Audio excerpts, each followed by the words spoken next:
और काम नाही आई अन धन सोनवा त सुंदर बदनवा इस सोने के कंगनवान हो।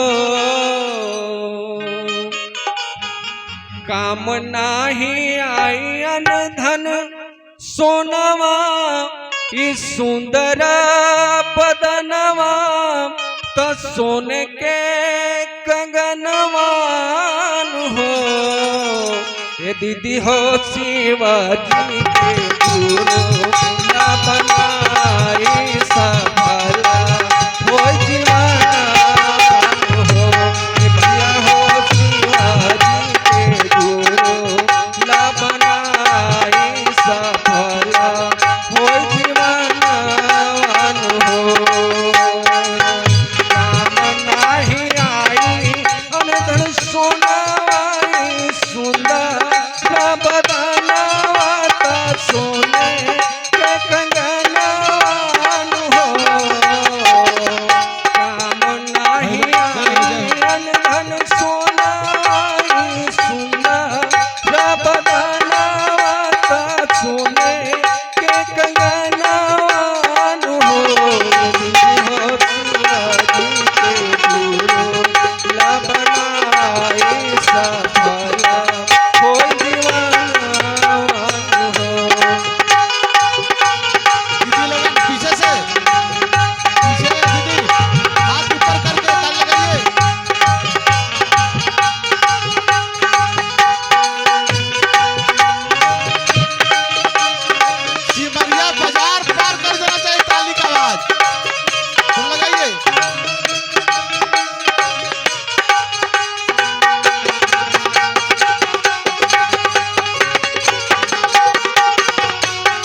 वहला में दया तनि मांगिला ना जरा सुनाइला ना वहला में दया तनि मांगिला ना जरा सुनाइला ना हो दीदी हो मनावा से करी लाना मनावा सफला होई जीवाना वालो हो दीदी हो मनावा से करी लाज मनावा सफला होई जीवाना वालो हो काम नाही आई अन धन सोना आई